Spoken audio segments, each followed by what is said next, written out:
Professionally, 17 years old. Back when it was a street game, you know, massive, stupid street stuff, bashing down stairs, hills, jumping over curves, seeing how high we could go.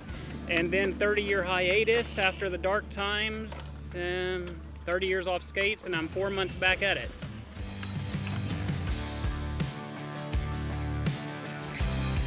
This is more than just, this is life for me.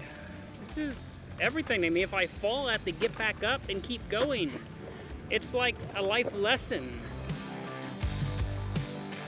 Skateboarding started to die in the 80s. In fact, they were tearing down all the skate parks, which made all the hardcore skaters start skating private properties, getting kicked off, breaking the law, getting arrested because they had nowhere to skate anymore. Because skateboarding slowed down, so nobody was putting money into it. All the professionals lost their sponsors.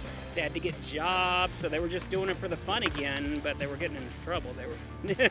And rollerblading just happened to be investing money in the X Games at the time, and they ended up being the big boy on the block.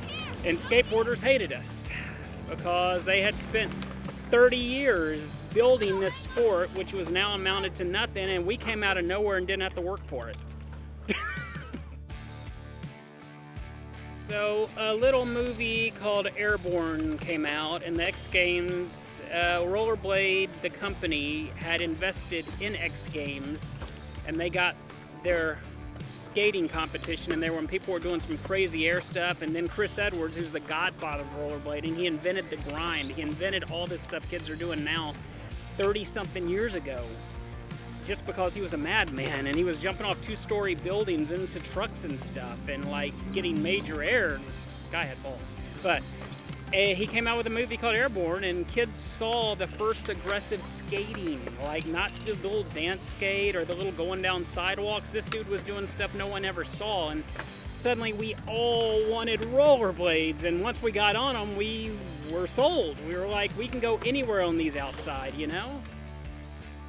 Yeah, and then we died, and Tony Hawk brought skateboarding back and gave us all these free parks, and now rollerbladers and skateboarders are pretty much friends. There's no rivalry. Because all over the rest of the world, it didn't die.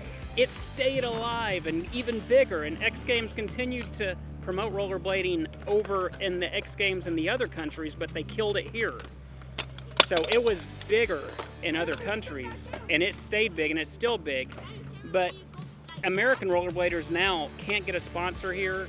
We can't get stores to sponsor us. We can't get people to, you know, some, if they're lucky and they're big YouTubers, they can get skate companies to send them free skates, but that's not very many.